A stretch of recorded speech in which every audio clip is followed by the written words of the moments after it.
সুপ্রিয় দর্শক, আসসালামু আলাইকুম। সবাইকে স্বাগত জানাচ্ছি আজকে গুরুত্বপূর্ণ সংবাদে। প্রথমেই জানিয়ে দিচ্ছি সংবাদ শিরোনাম, পরে বিস্তারিত। ২৪ ঘণ্টার মধ্যে হত্যাকারীদের গ্রেফতার না করলে কঠোর কর্মসূচির হুঁশিয়ারি। এদিকে সরকারকে বেকায়দায় ফেলতেই এমন লোমহর্ষক ঘটনার পুনরাবৃত্তি, মির্জা ফখরুল। এরপর থাকছে প্রশাসন নিরপেক্ষ না হলে এবারের নির্বাচনও প্রশ্নবিদ্ধ হবে, খেলাফত মজলিস। সর্বশেষ জামায়াতের নির্বাচন পরিচালনা কমিটি পুনর্গঠন। শুনছিলেন সংবাদ শিরোনাম, এখন বিস্তারিত। তার আগে হৃদয় ছুঁয়ে যাওয়া একটি অনুরোধ। আজ যদি বেগম খালেদা জিয়া নামটি শুনে আপনার বুকের ভেতরটা ভারী হয়ে আসে, যদি ভোরের সেই খবর একটি দীর্ঘ অধ্যায়ের সমাপ্তি আপনাকে নীরবে কাঁদায়, যদি মনে হয় এই বিদায়ে শুধু একজন মানুষ নয়, একটি সময়, একটি সংগ্রাম, একটি ইতিহাস বিদায় নিল, তাহলে আজ একটু থামুন। কমেন্টে শুধু লিখুন, আল্লাহ তাকে জান্নাত নসিব করুন। আর যদি আপনি চান তার জীবনের গল্প ভুলে না যাওয়া হোক, তার লড়াই বিকৃত না হোক, তার অবদান নীরবে মুছে না যাক, আর ইতিহাস যেন মানুষের কাছেই বেঁচে থাকে, তাহলে অনুগ্রহ করে চ্যানেলটি সাবস্ক্রাইব করুন। সাবস্ক্রাইব মানে কেবল একটি বাটন চাপা নয়, এটি শ্রদ্ধা জানানো, স্মৃতিকে ধরে রাখা, আর সত্যকে নীরবে পাহারা দেওয়ার এক ছোট্ট অঙ্গীকার।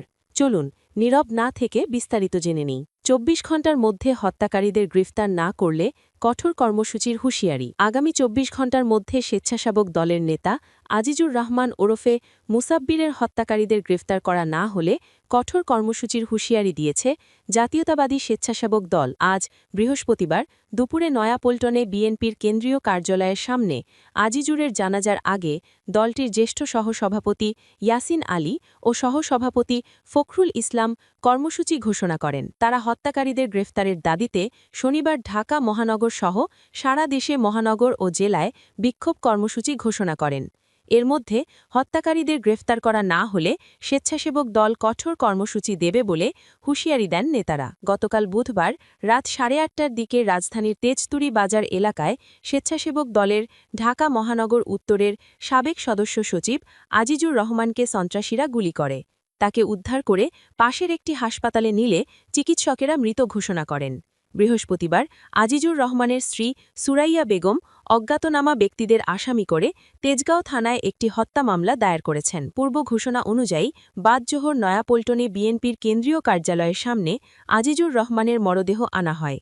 সেখানে বিএনপির যুগ্ম মহাসচিব হাবিব নবী খান, স্বেচ্ছাসেবক দলের সম্পাদক মীর শরাফত আলী, কেন্দ্রীয় নেতা আব্দুল কাদের ভুইয়া জুয়েল, এস.এম. জাহাঙ্গীর, মোস্তাফিজুর রহমান, ঢাকা মহানগর উত্তর বিএনপির আহ্বায়ক আমিনুল হক, দক্ষিণের সদস্য সচিব তানভীর আহমেদ, স্বেচ্ছাসেবক দলের জ্যেষ্ঠ সহসভাপতি ইয়াসিন আলী সহ নেতাকর্মীরা অংশ নেন।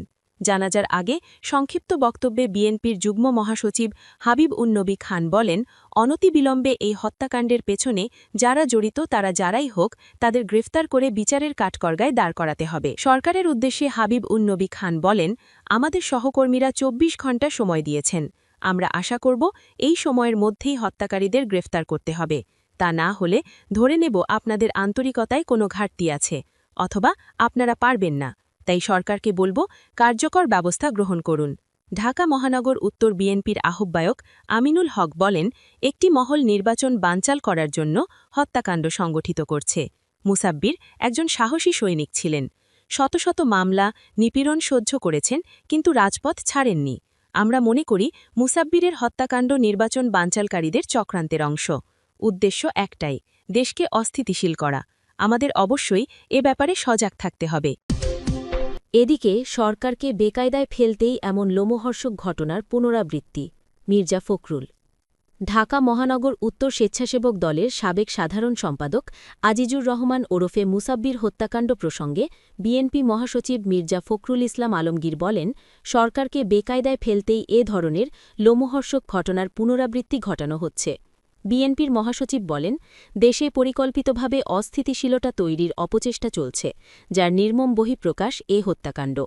এ ধরনের সহিংসতা দেশের আইনশৃঙ্খলা পরিস্থিতিকে চরমভাবে ঝুঁকির মধ্যে ফেলছে এবং সাধারণ মানুষের মধ্যে নিরাপত্তাহীনতা বাড়াচ্ছে। গতকাল বুধবার রাত 8:30টার দিকে তেজগাঁওয়ের তেজতুরি বাজারে স্টার কাবাবের পেছনের একটি গলিতে আজিজুর রহমান ওরফে মুসাব্বিরকে গুলি করে হত্যা করা হয়। এ ঘটনায় আজ বৃহস্পতিবার শোক জানিয়ে বিবৃতি দিয়েছেন বিএনপির মহাসচিব। সেখানে তিনি এ ঘটনার তীব্র নিন্দা, প্রতিবাদ ও গভীর উদ্বেগ প্রকাশ করেন। শোকবার্তায় মির্জা ফখরুল ইসলাম আলমগীর বলেন, ছাত্র জনতার আন্দোলনে আওয়ামী স্বৈরাচারী শাসক গোষ্ঠীর পতনের পর দুষ্কৃতকারীরা আবার দেশে অস্থিতিশীল পরিস্থিতি সৃষ্টিসহ নৈরাজ্যের মাধ্যমে ফায়দা হাসিলের অপতৎপরতায় লিপ্ত হয়েছে। দুষ্কৃতকারীদের নির্মম ও পৈশাচিক হামলায় ঢাকা মহানগর উত্তর স্বেচ্ছাসেবক দলের সাবেক সাধারণ সম্পাদক আজিজুর রহমান মুসাব্বির নিহতের ঘটনা সেই অপতৎপরতারই নির্মম বহিঃপ্রকাশ। বিএনপির মহাসচিব বলেন, বর্তমান অন্তর্বর্তী সরকারকে বেকায়দায় ফেলতেই এ ধরনের লোমহর্ষক ঘটনার বারবার পুনরাবৃত্তি ঘটানো হচ্ছে। তাই এসব দুষ্কৃতকারীদের কঠোর হস্তে দমনের বিকল্প নেই।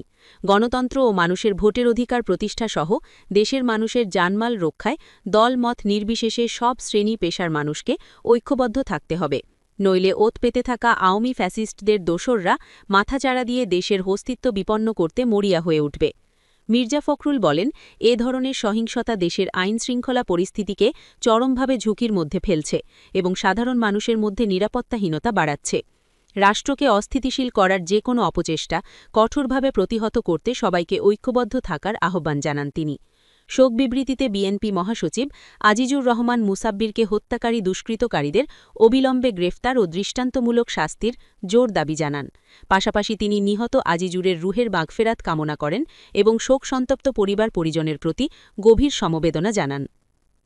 সর্বশেষ, প্রশাসন নিরপেক্ষ না হলে এবারের নির্বাচনও প্রশ্নবিদ্ধ হবে বলে মন্তব্য করেছেন খেলাফত মজলিসের নেতারা। তারা বলেন, নির্বাচনের আচরণবিধি মেনে চলতে প্রশাসনকে আরও কঠোর নজরদারি বাড়াতে হবে। দলের কেন্দ্রীয় নির্বাহী বৈঠকে নেতারা গভীর উদ্বেগের সঙ্গে বলেন, রাজধানীতে একজন রাজনৈতিক নেতাকে হত্যা করে খুনিরা প্রকাশ্য পালিয়ে গেলেও এখনও তাদের গ্রেফতার করা যায়নি। শহীদ ওসমান হাদির হত্যাকারী ও মূল পরিকল্পনাকারীকে গ্রেফতার করতে পারেনি সরকার। আইনশৃঙ্খলা বাহিনীর নিষ্ক্রিয়তা ও অপরাধীদের ওপর গোয়েন্দা নজরদারির অভাবে সন্ত্রাসীরা বেপরোয়া হয়ে উঠেছে। জাতীয় নির্বাচনকে প্রশ্নবিদ্ধ করতে অপশক্তি মাঠে নেমেছে। ভোট গ্রহণের দিন যত ঘনিয়ে আসছে, একটি বিশেষ দলের প্রতি প্রশাসনের ঝোঁক বাড়ছে। এতে সুষ্ঠু নির্বাচনী পরিবেশ বিনষ্ট এবং প্রশাসনের নিরপেক্ষতা প্রশ্নবিদ্ধ হচ্ছে। বৈঠকে খেলাফত মজলিস নেতারা সরকারের প্রতি জোর দাবি জানিয়ে বলেন, নির্বাচনী লেভেল প্লেয়িং ফিল্ড প্রস্তুতে অবিলম্বে আইনশৃঙ্খলা বাহিনীর টহল, অস্ত্র উদ্ধার ও সাঁড়াশি অভিযান জোরদার করতে হবে। খুনি ও ফ্যাসিবাদী অপশক্তির সব ষড়যন্ত্র নস্যাৎ করে দিতে হবে। উৎসবমুখর নির্বাচনী পরিবেশ তৈরিতে সন্ত্রাস ও চাঁদাবাজি নির্মূল করতে হবে। রাজধানীর পল্টনে দলের কেন্দ্রীয় কার্যালয়ে বুধবার সন্ধ্যায় আয়োজিত মাসিক কেন্দ্রীয় নির্বাহী বৈঠকে সভাপতিত্ব করেন খেলাফত মজলিসের সিনিয়র নায়েবে আমির মাওলানা সাখাওয়াত হোসেন। মহাসচিব ড. আহমদ আব্দুল কাদেরের পরিচালনায় বৈঠকে অন্যান্য নেতারা উপস্থিত ছিলেন।